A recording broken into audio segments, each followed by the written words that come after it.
kami persilahkan kepada Al-Ustadz. Falyatafaddal. Masya Allah.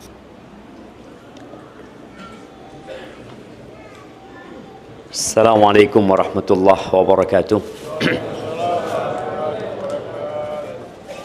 Alhamdulillah Ar-Razzaq Dzil Quwwatil Matin.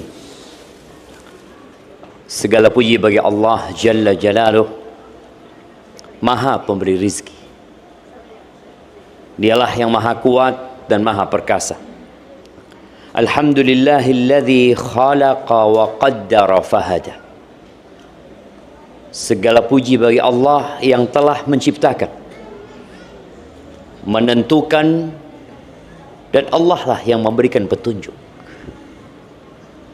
Allah menciptakan burung, dan Allah menetapkan serta menentukan bagaimana hidup burung itu.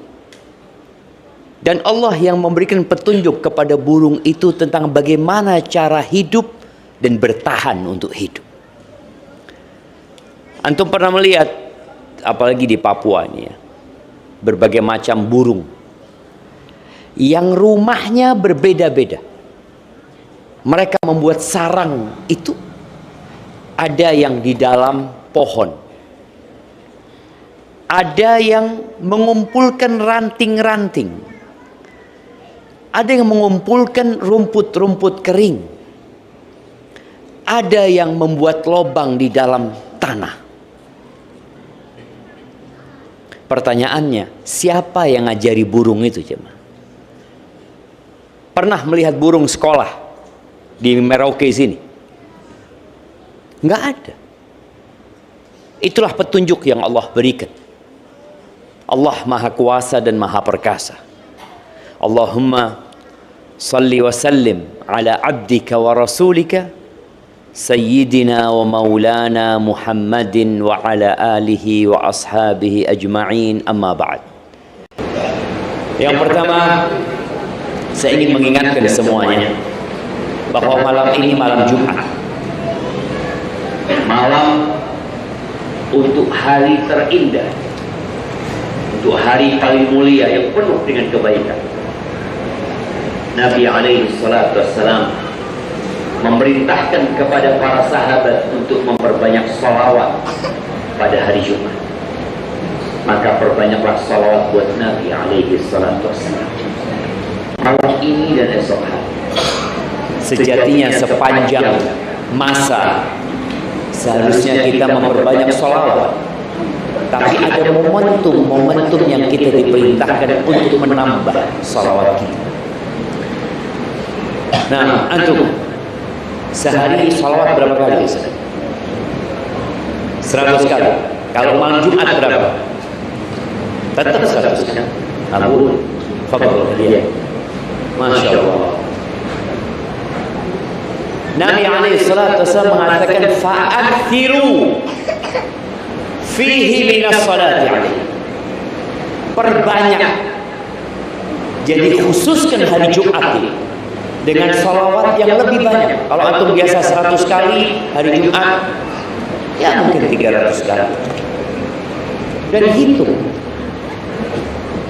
Kenapa perlu dihitung? Terkadang sebagian kita merasa banyak, merasa padahal belum banyak. Subhanallah, waktu tatkala untuk beribadah itu berkah. Tapi waktu tatkala untuk bermain-main dan memperbanyak hal yang mubah biasanya nggak berkah. Antum kalau udah pegang handphone setengah jam, antum scrolling atas bawah, waktu hilang tanpa terasa. Tapi coba antum bersolawat kepada Nabi SAW 10 menit saja sudah merasa banyak. Maka perbanyak salawat buat Nabi alaihi salatu wassalam. Yang kedua, antum tanggal berapa malam? Tanggal berapa? Sekarang malam ini tanggal 3. Tanggal 3. Coba yang benar. Tanggal berapa? Tanggal berapa? 7. Oh, tanggal 7. Oh, 9. Kok udah 9? Nah, iya, fadhal. Malam ini jamaah, kalau ikut kalender pemerintah, maka malam ini malam 8. Tapi kalau ikut kalender Muhammadiyah, maka malam ini malam 9. Karena kita tahu 1 Muharram menurut kalender Muhammadiyah hari Kamis. Sedangkan menurut pemerintah hari Jumat. Maka perbanyak kita berpuasa di bulan Muharram ini. Afdalus siyami ba'da Ramadan syahrullahil Muharram. Sebaik-baiknya puasa setelah puasa wajib di bulan Ramadan adalah puasa di bulan Muharram. Dan di bulan Muharram ini ada hari yang mulia, yaitu tanggal 10 Muharram yang dikenal dengan Ashura. Para salafus saleh disebutkan kanu yu'azzimuna 13. Dahulu mereka mengagungkan 3 sepuluhan. 3 sepuluhan. Siapa yang menyebutkan 3 sepuluh ini? Apa 3 sepuluh yang dimuliakan dan diagungkan oleh para salafus saleh? Nah, mana yang mau jawab? 3 sepuluh. Jamaah. Nah, fadhal. 10 akhir Ramadan, betul. 10 awal Muharram, oke, siap. Yang ketiga, 10 awal Dzulhijjah, Masya Allah, barakallahu fikum. Ana kasih hadiah 2 buat antum, Masya Allah. Fadhal, kasihkan. Tapi kenapa 10 Dzulhijjah kok dibalik sama antum? Kok Muharram dulu baru Dzulhijjah? Iya, 10 akhir Ramadan. Kemudian 10 awal Dzulhijjah. Dan 10 awal Muharram. Tepat tanggal 10 Muharram, Nabi SAW ketika beliau hijrah sampai ke kota Madinah, bulan apa, tanggal berapa beliau sampai kota Madinah? Jemaah, ini sambil mengingat pelajaran dulu SD ya. Waktu antum mungkin sudah lupa, waktu SMP mungkin. Disebutkan bahwa beliau sampai di kota Madinah di bulan Rabiul Awal. Di hari Senin, ada yang mengatakan tanggal 12 Rabiul Awal, hari Senin. Beliau nggak ketemu bulan Muharram. Muharram, Safar, Rabiul Awal. Di tahun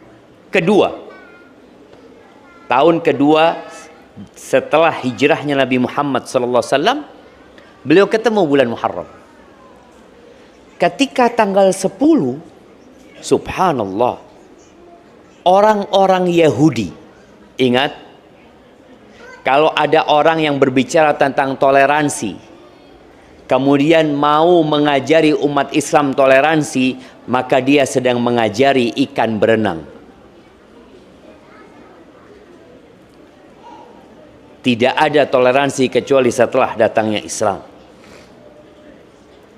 Di negeri-negeri sana, kalau ada di Persia, di Romawi, apabila ada yang beragama selain agama pemerintah setempat, maka akan ditindas.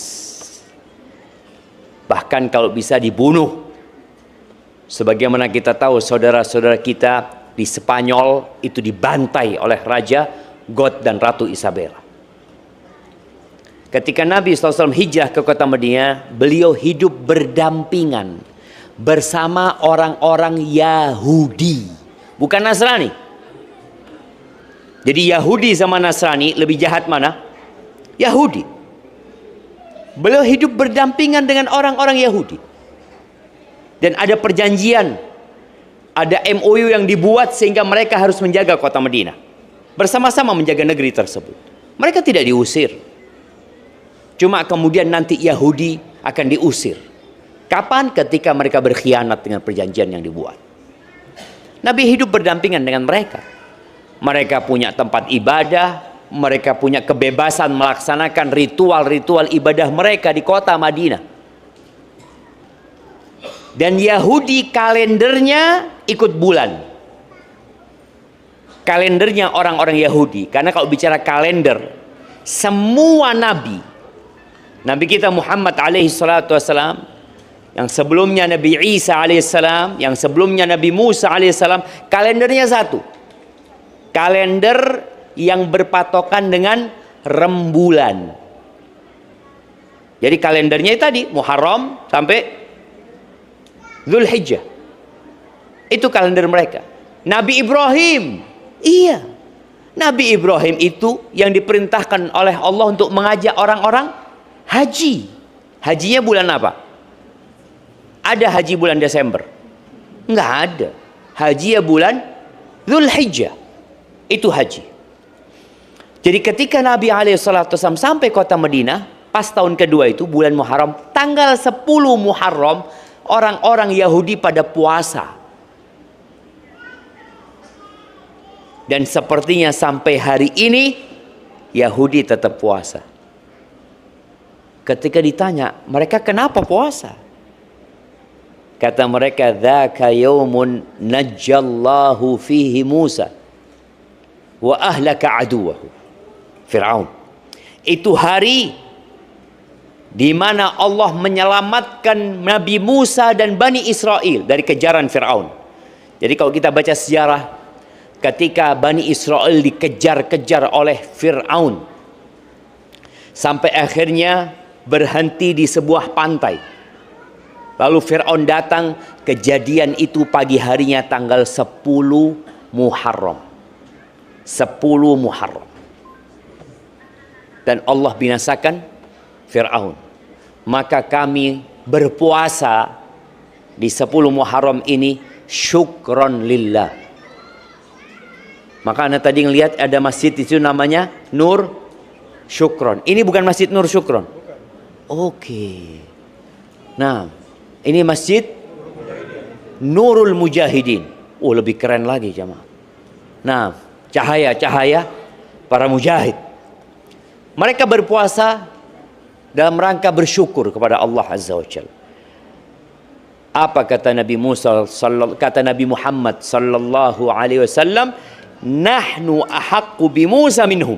Kita lebih pantas untuk mengikuti Nabi Musa, mengagungkan Nabi Musa daripada mereka.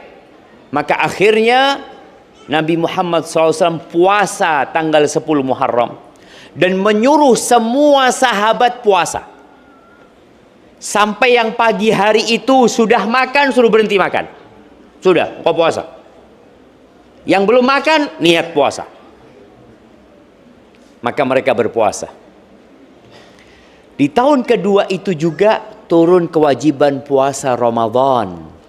Akhirnya puasa Asyura ini nggak wajib. Yang awalnya wajib, kemudian jadi sunnah.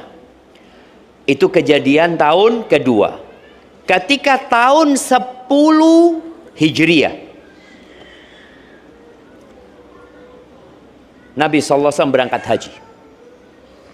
Kayak jemaah haji pada pulang haji. Kemudian di akhir Dzulhijjah beliau sampai kota Madinah. Lalu masuklah ke bulan Muharram. Di bulan Muharram Nabi SAW puasa tanggal 10. Lalu para sahabat ngomong, ya Rasulullah, ini hari ini diagungkan sama orang-orang Yahudi, kata dia. Padahal kita disuruh menyelisihi bangsa Yahudi.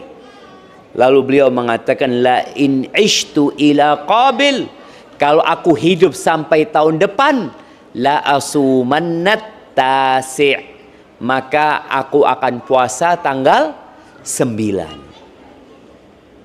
Maka aku akan puasa tanggal 9. Maka dianjurkan puasa tanggal 9, 10. 11 juga boleh. dalam rangka menyelisih orang-orang Yahudi. Apa pahalanya? Naam. Masya Allah, ahlan wa sahlan, fadhal. Dihapuskan dosa 1 tahun yang lalu. Barakallahu fikum. Apakah setelah dihapuskan dosa tahun lalu, antum kemudian saya mulai berbuat dosa lagi karena tahun lalu sudah terhapuskan? Enggak, jemaah. Baik, maka usahakan yang sehat, yang punya kemampuan, boleh puasa. Besok dia mau puasa 8, 9, 10, atau tadi kalau ikut kalender Muhammadiyah besok sudah tanggal 9, berarti 9, 10, 11. Tafadhal, kita berusaha untuk berpuasa. Ahibati fillah, tema kita malam ini tentang rizki. Kebetulan kita ini di masjid yang dekat pasar. Kadangkala orang itu sibuk di pasar, dengar azan nggak ke masjid. Sibuk buka tokonya, ketika azan dikumandangkan juga tidak ke masjid. Kenapa? Takut rizkinya berkurang. Kalau tutup tokonya, kalau dia tinggalkan pekerjaannya, dia khawatir nanti penghasilannya berkurang.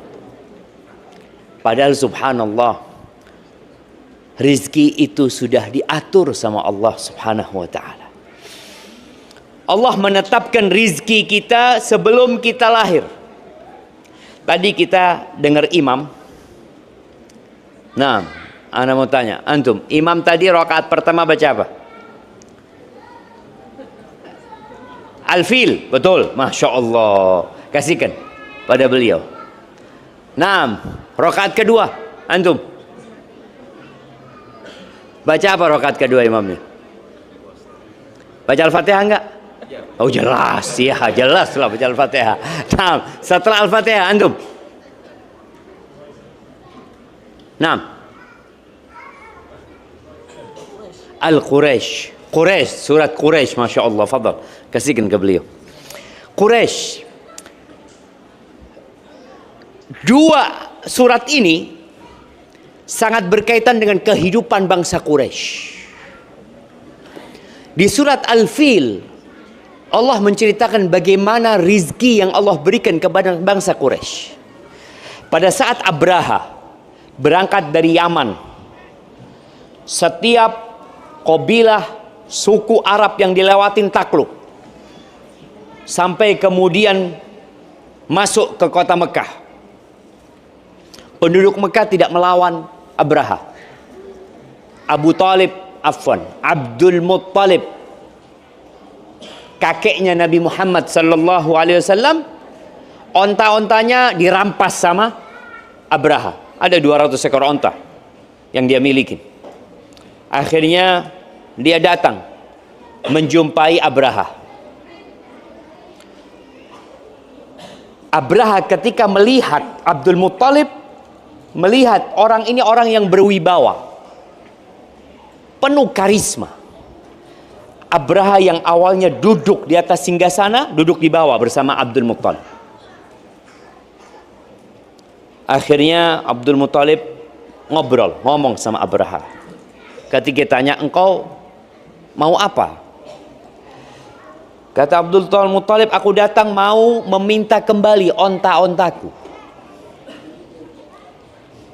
Kata Abraha, tatkala aku memandangmu, aku pikir engkau adalah orang yang sangat berwibawa. Kok setelah engkau ngomong hilang wibawamu, kata dia. Aku datang mau menghancurkan rumah tempat ibadahmu, engkau datang bertanya tentang onta-ontamu, kata dia. Apa kata Abdul Muttalib? Ana rabbul ibil walil baiti rabbun sayahmi. Aku pemilik onta-onta itu. Adapun rumah itu ada pemiliknya, dan pemiliknya akan menjaga dan menyelamatkannya. Apa kata Abraha? Maka liyamtani minni. Oh, nggak mungkin dia bisa menghalangiku, kata dia. Kata Abdul Muttalib, anta wa sya'nuk, terserah engkau, kata dia. Sudah berangkat Abdul Muttalib membawa onta-ontanya. Lalu sampai ke Mekah, Abdul Muttalib berkata kepada bangsa Quraisy, tinggalkan kota Mekah ini. Kita nggak punya kemampuan melawan Abraha. Dia membawa pasukan dengan jumlah yang besar. Kemudian dengan gajah-gajah yang perkasa. Ya udah. Jadi bangsa Arab pada waktu diperintahkan untuk naik ke gunung-gunung. Menyaksikan. Menonton. Abraham menghancurkan Baitullah. Sebelum berangkat, Abdul Muthalib memegang pintu Ka'bah mengatakan, jagalah rumahmu ya Allah, kata dia. Orang itu akan menjaga apa yang dia miliki. Ini rumahmu ya Allah. Sudah pergi Abdul Muthalib. Disitulah Allah kirimkan tayran ababil. Subhanallah. Allah ceritakan hal ini. Setelah itu Allah katakan li'ila fi Quraisy. Ila fihim rihlatas syita'i was-saif. Bagaimana Allah Azza wa Jal memberikan buat kaum Quraisy. Quraisy ini hidup di tengah-tengah lembah, bebatuan, jemaah. Tidak ada pertanian di sana. Tapi Allah bikinkan buat mereka jalur perdagangan. Sehingga orang itu kalau mau berdagang lewat Mekah. Ila fihim rihlatas syita'i was-saif. Mereka punya dua perdagangan. Musim panas dan musim dingin. Baik, pertanyaannya. Kemana mereka berdagang ketika musim panas dan kemana ketika musim dingin? Nah. Jamaah. Itu surat yang tadi dibaca, ila fihim rihlatas syita'i was-saif falyabudu rabb hadzal bait. Hendaklah mereka beribadah kepada Tuhannya rumah ini. Ingat mereka dulu. Abraha datang dan kalian tidak bisa melawannya dan Allah menyelamatkan rumahnya. Maka hendaklah mereka beribadah kepada Tuhan yang memiliki rumah ini. Falyabudu rabb hadzal bait allazi at'amahum min ju'. Dialah Allah yang memberikan makanan kepada mereka sehingga mereka tidak kelaparan. Wa amanahum min khauf, dan memberikan kepada mereka keamanan setelah mereka penuh dengan ketakutan hidupnya. Nah, jamaah, kemana ketika musim panas, kemana ketika musim dingin? Musim panas ke Syam, ke Yaman. Masya Allah. Antum dapat hadiah apa tadi? Oh, anak kasih hadiah ini. Masya Allah. Faddal, barakallahu fikum. Hayyakumullah habib. Kita lihat tuh, mereka berdagang. Tapi Allah mengingatkan kepada mereka bahwa semua proses itu Allah yang menyiapkan buat mereka. Nggak boleh seorang muslim mengatakan, oh ini karena usahaku, karena perjuanganku, karena aku merantau ke Merauke. Coba aku nggak merantau, aku tetap miskin kayaknya. Emangnya teman-teman antum yang di kampung tetap miskin? Ada yang kaya juga di sana. Jadi jangan pernah menyandarkan rizki kepada usaha. Allah mengingatkan mereka. Allah lah yang memberikan rizki. Bicara tadi sholat, ada orang-orang yang takut meninggalkan dagangannya. Karena takut kalau dia berangkat ke masjid sholat, nanti konsumennya pindah ke toko sebelah. Maka antum yang punya toko, kalau waktunya sholat, antum kasih tulisan, bikin banner yang besar, tutup tokonya. Tulis sedang menghadap Allah. Biar orang lihat toko antum, Allahu Akbar. Kalau ini sedang menghadap Allah, anak kenapa tidak menghadap Allah juga? Mengingatkan mereka.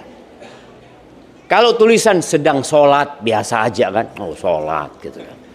Padahal sholat itu sedang menghadap Allah Azza wa Jal. Bagaimana kita bertakbir, bagaimana kemudian kita ruku, bagaimana kemudian kita bangkit lagi. Kenapa kita melakukan itu? Ya Allah yang nyuruh. Makanya Allah Azza wa Jal mengatakan, wa'mur ahlaka bis salati wastabir 'alaiha la nas'aluka rizqa nahnu narzuquk wal aqibatu lit taqwa. Kata Allah, suruh keluargamu sholat. Suruh. Dan sabarlah ketika menyuruh keluargamu sholat. Capek nyuruh anak-anak sholat jemaah. Ana merasakan ya, sebagai seorang ayah, ketika membangunkan anaknya, apalagi sholat subuh. Bangunkan anak, ayo sholat. Bangun dia. Kita keluar sholat qobliyah, masuk lagi, tidur lagi dia. Kadangkala anak punya anak sudah masuk kamar mandi. Anak tungguin, kok nggak keluar-keluar dia ya. Anak ketuk, ternyata tidur dia di kamar mandi jemaah. Sampai udah qomat di masjid nih, kita masih ruwet sama anak ini. Ya sudah, butuh kesabaran. Wastobir. Allah tidak mengatakan wasbir. Wastobir. Para ulama lughah mengatakan fi ziyadatil wazni ziyadatul ma'na. Ditambahnya dari wasbir jadi wastobir, ada tambahan makna. Ekstra sabar. La nas'aluka rizqa. Kata Allah, kami tidak meminta kepadamu rizki. Enggak. Allah tidak minta rizki sama kita. Terus, nahnu narzuquk. Kata Allah, kami yang kasih rizki kepadamu. Kami yang kasih rizki. Wal aqibatu lit taqwa, dan akibat yang baik buat orang yang bertakwa. Jamaah rahimakumullah, sebelum lahir rezeki kita sudah ada. Ketika kita berumur 120 tahun, siapa hadiahnya ada berapa lagi? 20. Nah, ini hadiahnya kita berikan semua. 20. Siapa yang ingat waktu di perut ibunya?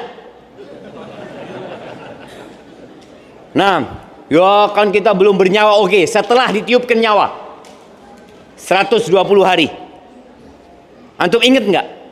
Insya Allah, kok gelap ya sini? Nggak ada. Siapa yang ingat waktu keluar dari perut ibunya? Kan di dalam gelap, nggak ingat lah. Pas waktu keluar, anak ingat waktu itu, Ustaz. Anak lihat ada bidan fulan. Oh, ini bidan fulan. Nggak ada yang ingat jemaah. Siapa yang ngasih rezeki kita jemaah? Allah yang nanggung. Udah ditulis. Ditulis rizki, ajalnya. Kalau bicara rizki ini, semua rizki jamaah. Jadi kalau bicara rizki itu jangan cuma duit doang. Istri yang soleha rizki apa enggak? Rizki, Masya Allah. Suami yang baik rizki apa tidak? Rizki. Iya Ustaz, tapi miskin suami yang Ustaz. Loh, itu rizkinya tuh suami yang baik. Itu rizki. Anak ini sempit rizkinya Ustaz. Mana sempit? Suamimu Masya Allah baik. Itu rizki. Badan yang sehat rizki apa tidak? Rizki. Anak yang banyak. Berapa anaknya? Aduh Ustaz, baru 17 Ustaz. Rizki itu jamaah. Itu rizki. Dan Allah membagi rizki itu beda-beda. Makanya ada yang rizkinya di kesehatan tubuhnya, sehingga dia bisa bekerja. Capek kerjanya dia jamaah. Di bawah mentari. Walaupun kalau bicara finansialnya sedikit dia, nggak banyak. Tapi Allah kasih badan yang sehat. Dia bisa ngangkut batu. Dia bisa tahan panas. Ada teman-teman kita yang nggak kuat panas. Yang kalau kena panas sedikit, dia dehidrasi, kemudian dia sakit. Rizki itu sudah ditulis jamaah. Ada yang rizkinya sekolah sampai SD. Ada yang sekolah sampai S1. Ada yang sampai S3. Pertanyaannya, apakah yang S3 sama S1 rizki duitnya sama? Beda lah Ustaz. S3 lebih banyak lah. Kata siapa? Ada yang lulus SD, Masya Allah, mempekerjakan yang S3. Jadi bosnya ini lulus SD. Bahkan anak ingat jamaah, ada seorang yang tidak lulus SD, buta huruf. Tapi pegawai-pegawainya S2. Dia cerita, anak itu Ustaz, bener-bener nggak bisa baca, nggak bisa nulis. Jadi kalau transaksi jual beli, dulu dia ngambil kayu di hutan ya, dia jual ya, kayu bakar dulu. Kemudian bongkel-bongkel kayu yang ditebang itu, akar-akarnya ya, dia ambil, dia jual. Itu pembelinya yang nulis kwitansi. Dia nggak tahu, cuma dia tahu sama angka aja mah. Kalau sama fulus tahu dia. Dia lihat, oh ini kok kurang nolnya. Dia tahu tuh ya mah. Dia tahu sama itu. Jadi alhamdulillah dia nggak ditipu. Walaupun nggak bisa baca, nggak bisa nulis. Ternyata tadi rizki itu tidak mengikutin, kalau bicara rizki secara harta, tidak mengikutin gelar akademik, tidak mengikutin kuliah. Kadangkala orang tua mengatakan, nak kuliah yang tinggi sekolahnya supaya banyak rizkimu. Belum tentu jemaah. Profesor ekonomi sama pengusaha yang lulus SMA lebih kaya mana? Profesor tetap profesor, ngajar di kampus. Bagaimana supaya sukses, berhasil. Tapi yang sukses siapa? Murid-muridnya yang sukses. Ini profesor tetap seperti itu. Itu rizki sudah ditentukan oleh Allah Azza wa Jalla. Dan subhanallah, Allah berfirman di surat Hud ayat 6. Wa ma min dabbatin fil ardi illa 'ala Allahi rizquha wa ya'lamu mustaqarraha wa mustawda'aha kullun fi kitabim mubin, kata Allah. Kata Allah, waktu isya udah. Hah? 7 menit lagi. Ana izin minum dulu ya. Bismillah. Berapa menit lagi? Ada yang 15, ada yang 7. Kok ada perbedaan ini? Ya nanti kalau waktunya sudah muncul waktunya. Ini jamnya yang ini yang cocok apa yang itu? Hah? Ini lebih cepat. Itu yang betul. Kayaknya nggak ada yang betul jemaah. Lah itu lah ini. Gimana? Jemaah rahimakumullah. Allah menyebutkan, dan tidak ada suatu binatang melata pun di muka bumi ini melainkan Allah yang memberikan rizkinya. Dan dia mengetahui tempat berdiam binatang itu dan tempat penyimpanannya. Allah tuh tahu binatang-binatang ini. Allah menetapkan rizki. Semut, Allah bagi-bagi ya. Ada binatang yang menyimpan, ada binatang yang tidak menyimpan. Binatang yang tidak menyimpan makanan itu seperti apa? Burung, rusa. Rusa menyimpan tidak? Rusa menyimpan nggak ya? Antum pernah lihat rusa di punggungnya bawa rumput ya? Ini insya Allah buat besok kan? Nggak ada lah, kita lihat. Banyak binatang. Kucing. Yang menyimpankan makanan buat kucing siapa? Manusia. Dia simpan ya, dia beli 2 kilo, dia kasih tiap hari. Kucing nggak ada, dia mikir. Dia ketika melihat orang itu bawa makanan, bawa ikan ya, gimana kalau ikan ini cukup buat 3 hari? Ya, nggak ada. Nggak pernah dia berpikir seperti itu. Allah sudah tetapkan dan semua tercatat dalam Lauhul Mahfuz. Kemudian Allah berfirman di surat Al-Ankabut ayat 60. Allah mengatakan, wa ka'ayyim min dabbatin la tahmilu rizqaha Allahu yarzuquha wa iyyakum wa huwas sami'ul alim. Kata Allah Azza wa Jal, dan berapa banyak binatang yang tidak dapat membawa rizkinya sendiri, tidak mengurus rizkinya sendiri. Terus siapa yang ngurus rizkinya dia? Allah lah yang memberikan rizki kepadanya dan kepada kalian. Jadi supaya kita sadar, banyak orang hidup cemas untuk urusan masa depan. Gimana nanti, gimana nanti, gimana nanti.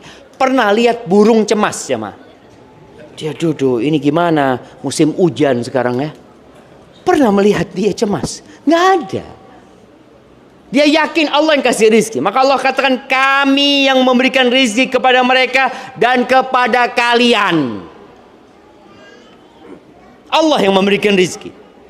Cuma sebagian orang itu khawatir. Dan kekhawatiran itu disebabkan lemahnya iman. Antum kalau ngelihat ya, banyak orang yang melakukan hal-hal yang haram. Itu dikarenakan takut dia nggak bisa makan. Takut dia nggak bisa hidup. Padahal Allah yang menanggung rizkinya. Rizki itu ada dua. Rizki yang dicari dan rizki yang mencari. Siapa yang pernah dapat rizki yang mencari antum? Tahu-tahu ada paket. Ada seorang ustadz cerita. Dia ustadz ana dia. Dia mengatakan, ana dapat kiriman tablet. Dapat kiriman tablet. Dia dapat tablet, tapi nggak tahu siapa yang ngirim. Apa boleh ana pakai? Boleh dipakai nggak jam? Wah, nggak boleh. Ana tanya sama ustadz itu, dikirim ke siapa? Oh, namanya ustadz. Oh, berarti hadiah buat ustadz. Orang ngirim itu. Karena ditujukan kepada fulan memang. Tapi kalau namanya bukan fulan, hati-hati. Karena pernah datang ke rumah ana, seorang bawa makanan. Gojek tuh ya, bawa makan. Rumahnya Ummu Yusuf, kata dia. Iya, kata ana. Saya salah satu anak ana namanya Yusuf, gitu, seperti itu. Sudah, kata dia. Tapi ini belum bayar, kata dia. Belum bayar, ngomong. Ya sudah, bayar sudah. Ana nggak tahu. Sudah mau dibayar, baru ditelepon sama yang pesan. Oh, ternyata salah rumah, kata dia. Oh, untung nggak dimakan. Dia salah rumah. Kadang-kadang kalau bukan rezeki kita, ya orangnya akan konfirmasi. Dan ada seorang kawan, tahu-tahu masuk ke rekeningnya 2 miliar. Rizki apa enggak rizki? Oh, dapat 2 miliar jamaah. Dia seneng, alhamdulillah. Rizki. Dapat berapa hari tangkap KPK? Ditangkap KPK ya. Dibawa ke Jakarta, dari Jember dibawa ke Jakarta. Dia nggak tahu apa-apa. Ternyata ada orang yang korupsi, dikirim ke dia duitnya jamaah. Maka hati-hati kalau antum dapat uang banyak, jangan bersyukur dulu, harus pastikan ini uang dari mana ya. Kalau antum nggak tahu, maka laporkan. Boleh jadi ada orang yang mau berbuat jahat sama antum. Ada rizki yang mencari kita, hadiah dari orang ya. Taib, kabar duka.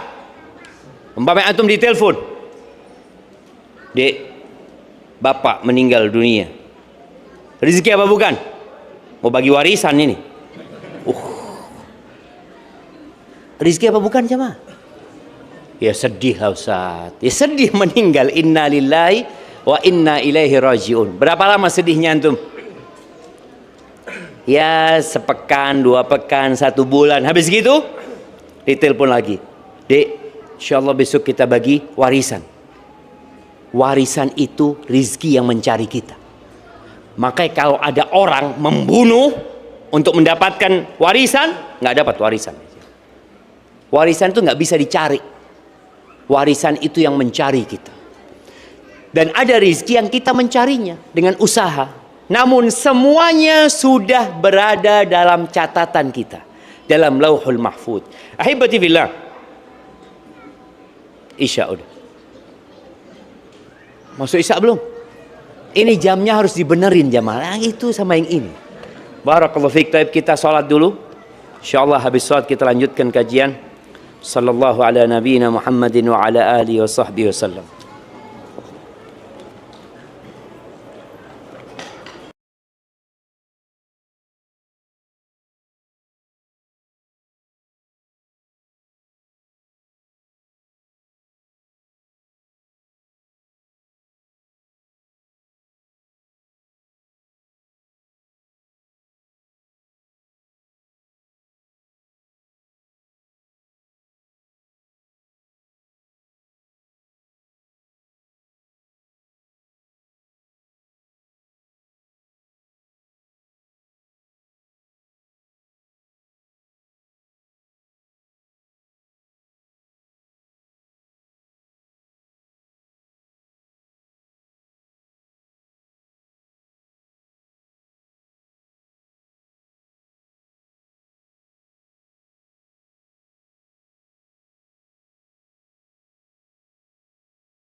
wa ajmilu fi talab fa inna nafsan lan tamuta hatta tastawfiya rizqaha wa in abta'a anha fattaqullaha wa ajmilu fi talabi khudhu ma halla wa da'u ma harum. Kata Jabir bin Abdullah radhiyallahu anhuma, Rasulullah sallallahu alaihi wasallam bersabda, mengatakan kepada para sahabatnya, beliau mengatakan, wahai umat manusia, bertakwalah kalian kepada Allah. Kalau bicara takwa, yang biasanya setiap Jumat khatib yang naik mimbar akan berwasiat kepada dirinya dan kepada yang hadir untuk senantiasa meningkatkan ketakwaan kepada Allah. Takwa yang bermakna mengingat Allah dan tidak melupakannya, patuh kepada Allah dan tidak bermaksiat kepadanya, bersyukur dan tidak kufur. Takwa yang mengantarkan orang kepada rizki yang halal. Takwa yang dengannya terbuka semua pintu-pintu masalah. Takwa yang dengannya orang akan berbahagia di dunia dan di akhirat. Takwa yang dengannya salat akan diterima, haji akan diterima, puasa akan diterima. Innama yataqabbalullahu minal muttaqin. Allah hanya menerima dari orang-orang yang bertakwa. Nabi berpesan kepada para sahabatnya hendaklah bertakwa kepada Allah Azza wa Jal. Wa ajmilu fit talab. Dan kalian berbuat baiklah dalam mencari rizki. Tadi udah dibahas bahwa rizki itu ada yang dicari, ada yang mencari. Untuk rizki yang dicari, beliau berpesan alaihi salatu wassalam, wa ajmilu fit talab. Perindahkan atau indahkan, baguskan cara kalian mencari rizki. Beliau mengatakan, fa inna nafsan, ketahuilah bahwasanya manusia, jiwa itu tidak bakalan mati sampai rizkinya sempurna. Jadi rizki sama ajal itu jalannya bareng. Rizki sama ajal itu jalannya bareng. Maka kita lihat ada orang yang sehat,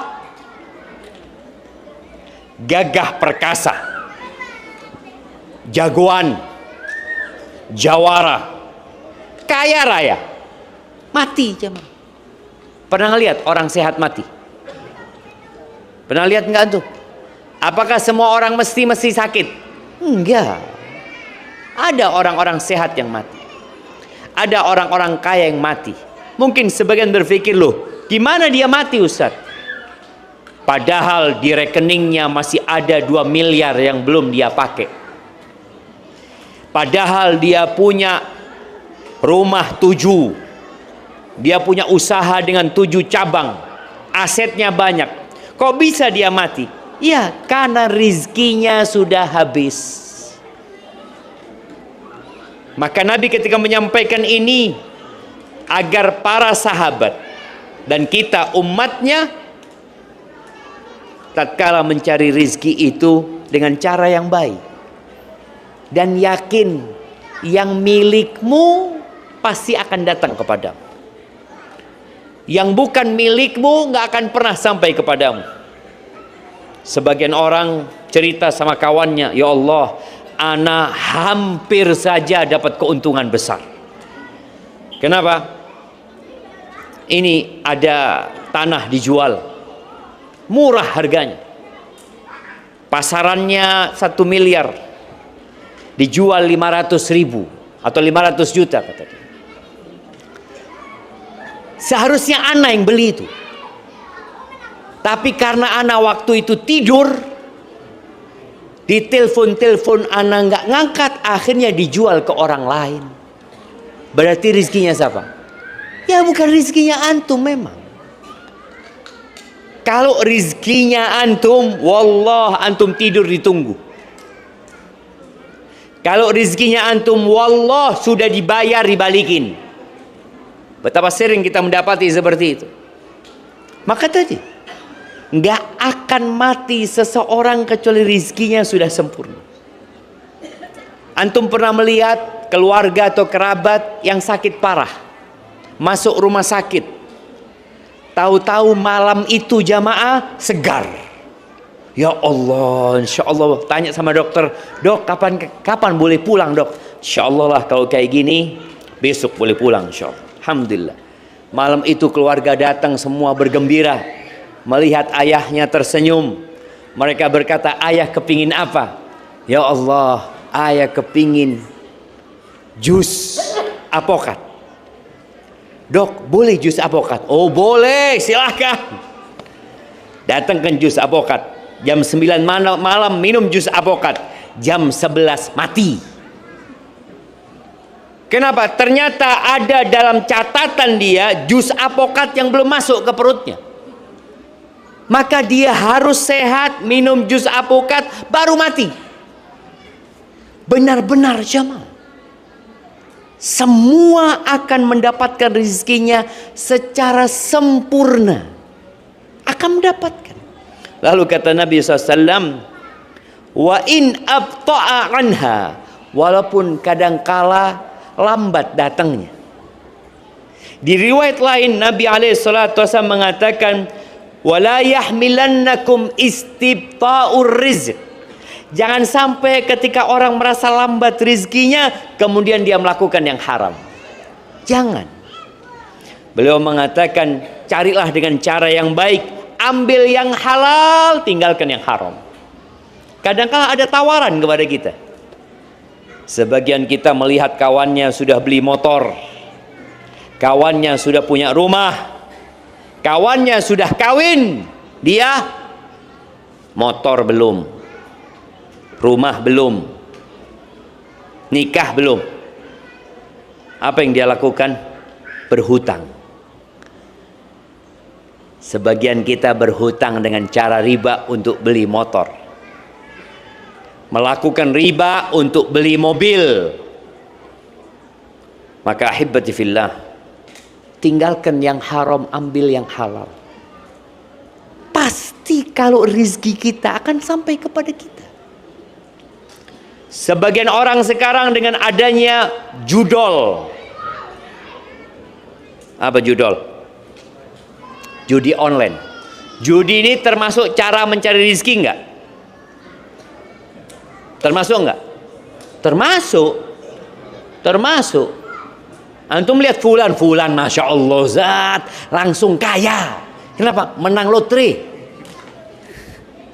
Dapat dia. Tapi caranya baik apa tidak baik? Tidak baik. Dulu orang main judi itu malu. Hanya orang-orang jahat yang main judi. Sekarang orang baik pun tergoda main judi. Karena main judinya bukan di kuburan lagi. Main judinya nggak tengah malam. Main judinya bisa 24 jam dimanapun dia berada. Di tangannya, di handphonenya, dia main judi. Kadang-kala nggak berasa. Dan kita jamaah sejak kecil ya, kadang-kala kita itu diajarin main judi tapi nggak sadar. Apa permainan judi yang dilakukan anak-anak kecil? Nah, kartu main. Yang kalau kalah diambil kartunya. Terus kelereng, ingat masih main kelereng kita itu. Ana masih ingat. Ketika SD kita main kelereng, yang kelerengnya habis ya ma, itu taruh duit ya ma. Seharga kelereng. Iya. Ada apa lupa namanya, lasso apa? Yang dijejer banyak itu.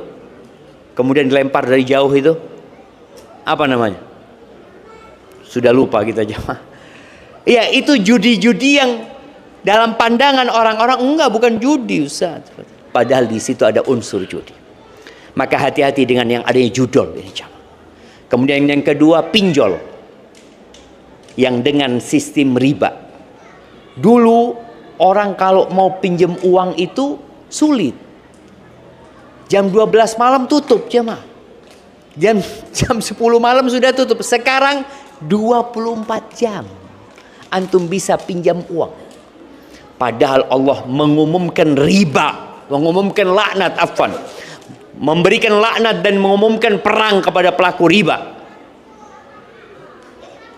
La'ana Rasulullah sallallahu alaihi wasallam akilar riba wa mukilahu wa katibahu wa syahidai. Nabi alaihi salatu wasallam melaknat orang yang makan riba. Mana pasar jemaah? Sini pasar. Nah, pasar itu tempatnya riba. Makanya Umar bin Khattab radhiyallahu anhu berangkat ke pasar mengatakan kepada penduduk pasar, nggak boleh jualan di pasar kita kecuali yang faham agama. Fikih itu ada fikih ibadah. Fikih itu ada fikih nikah, fikih keluarga, dan juga ada fikih muamalat. Jual beli itu ada fikih.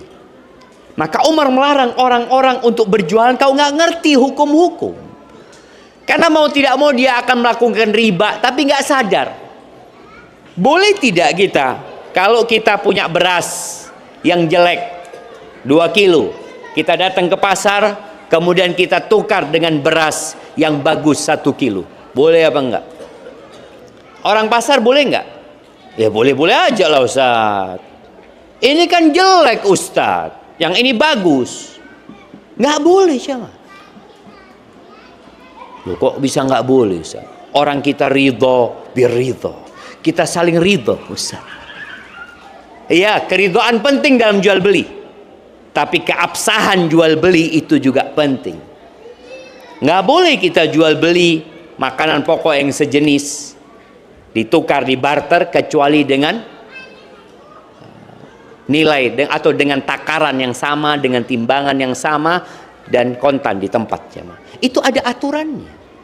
Maka ketika orang-orang tidak melakukan itu, dia melakukan riba. Tapi nggak sadar. Ingin cepat kaya dengan melakukan riba. Ingat Allah melaknat orang yang makan riba. Biasanya di pasar itu ada orang, anak nggak tahu di sini ada apa tidak. Tapi di kampung anak ada orang yang biasa bawa kitab. Kalau pagi hari berangkat dari satu kios ke kios selanjutnya, Assalamualaikum. Waalaikumsalam. Dia buka, berapa setoran hari ini? Ada nggak di sini? Ada. Masya Allah. Nggak banyak tapi kan? Ada jemaah. Yang melakukan muslim, yang makan riba, yang makan itu yang minjemin uang. Yang memberi makan riba itu yang pinjem uang. Itu dilaknat. Ustaz, saya yang dizolimi sama dia Ustaz. Dia yang lintah darat. Antum kenapa pinjam sama dia? Ya dia sebenarnya bantu juga sih Ustaz. Maka dilaknat orang ini. Antum ngasih makan riba. Seharusnya pinjam 1 juta, bayar 1 juta. Antum bayar berapa? 1 juta 100. 100-nya antum ngasih makan dia. Dilaknat. Oh gimana anak butuh uang ini itu macam-macam. Antum butuh uang, ada cara yang syar'i. Pinjam yang tanpa ada riba. Atau bisa kerjasama bagi hasil orang yang butuh modal umpamanya. Ada aturannya dalam Islam. Tapi kadang-kadang ada orang yang mengatakan, Ustaz, kalau nggak pakai riba, nggak bakal kaya Ustaz. Sulit mengembangkan usaha kalau tidak pakai riba. Nggak bisa punya rumah sekarang Ustaz kalau nggak pakai riba.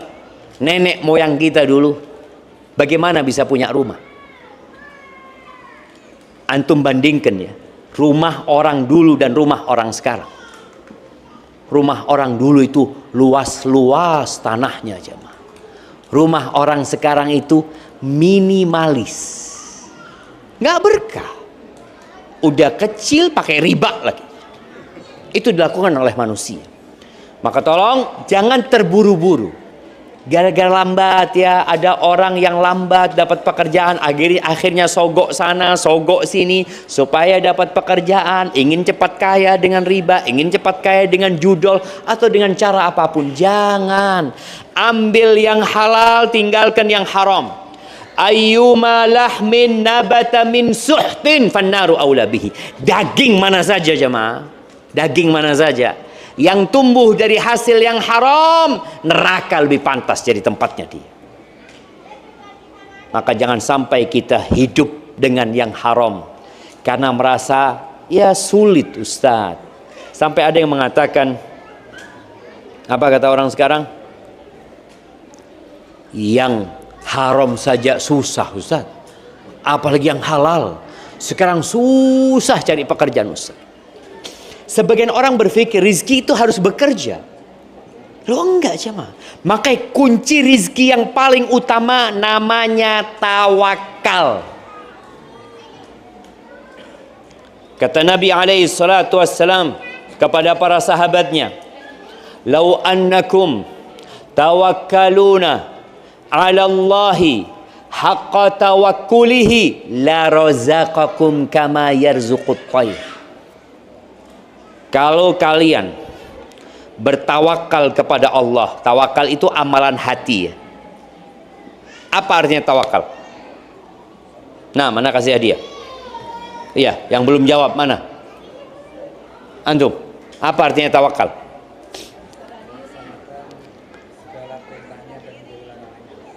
Itu takwa.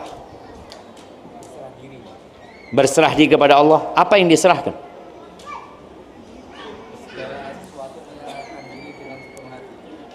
Segala sesuatu diserahkan dengan sepenuh hati.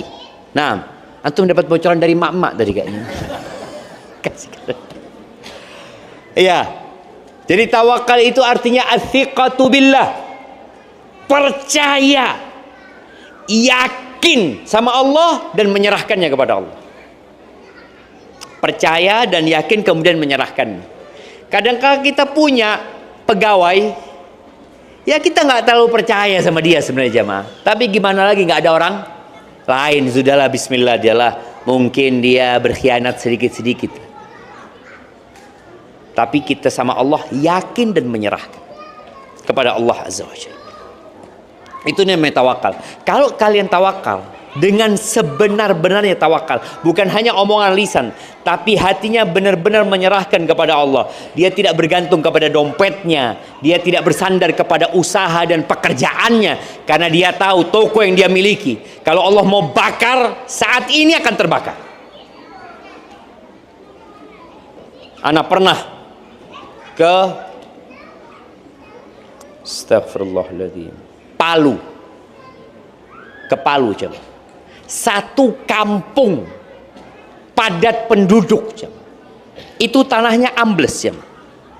Pada saat sholat maghrib, rumah itu hilang masuk ke dalam tanah, mobil itu ikut sana, kulkas, uang simpanan dan manusia-manusia yang di sana semua terbenam di dalam tanah. Kalau Allah melakukan itu, Allah mau melakukan itu, Allah hanya mengatakan kun, jadilah. Maka bicara tawakal, dia benar-benar menyerahkan kepada Allah dan yakin rizkinya ada di tangan Allah Azza wa Jalla. Maka kalau kalian benar-benar tawakal kepada Allah dengan sebenar-benarnya, Allah akan memberikan rizki kepada kalian seperti Allah memberikan rizki kepada burung. Kita lihat burung ya. Kenapa orang kok taruh burung di sangkar? Ketika dia menaruh burung di sangkar, dia tanggung jawab dengan rizkinya burung itu. Nggak boleh dia kurung kemudian dia tidak kasih makan. Ingat, ada seorang wanita yang mengurung kucing, kemudian kucing itu nggak dikasih makan sampai mati, lalu perempuan ini masuk neraka gara-gara kucing. Hati-hati yang punya piaraan burung umpamanya, karena burung itu sebenarnya bisa cari makan sendiri. Gara-gara antum tangkap, antum taruh di kurungan, dia mati karena nggak bisa, mau keluar cari makan nggak bisa. Maka tolong perhatikan, yang punya peliharaan berikan makanan. Itu burung setiap pagi keluar dari sarangnya dalam kondisi lapar. Lapar jam, nggak makan. Dia terakhir makan kapan? Antum pernah lihat burung terakhir makan kapan? Ya sebelum matahari tenggelam. Pernah melihat burung habis isya ngopi dulu di kafe, kita masih lapar ini kayaknya ada sedikit pisang goreng. Nggak pernah melihat antum. Burung terakhir makan matahari sebelum tenggelam dia makan.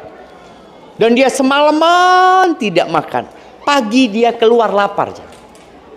Apakah sudah ada dalam bayangan dia pagi ini makan di mana? Adalah mungkin ya. Pagi dia berangkat ke padi. Ternyata ada yang jaga jemaah. Antum lihat ya, orang yang jaga pakai orang-orangan ya, pakai apa, burung itu diusir ya. Nanti orangnya tidur, datang lagi tuh burung, dia akan dapat rezekinya jemaah. Itu burung. Pokoknya pagi lapar, pulang kenyang. Ada yang rezekinya habis. Burung itu ditangkap. Anaknya mati. Iya, memang sudah selesai umurnya di sana. Maka jangan pernah takut dengan urusan rezeki.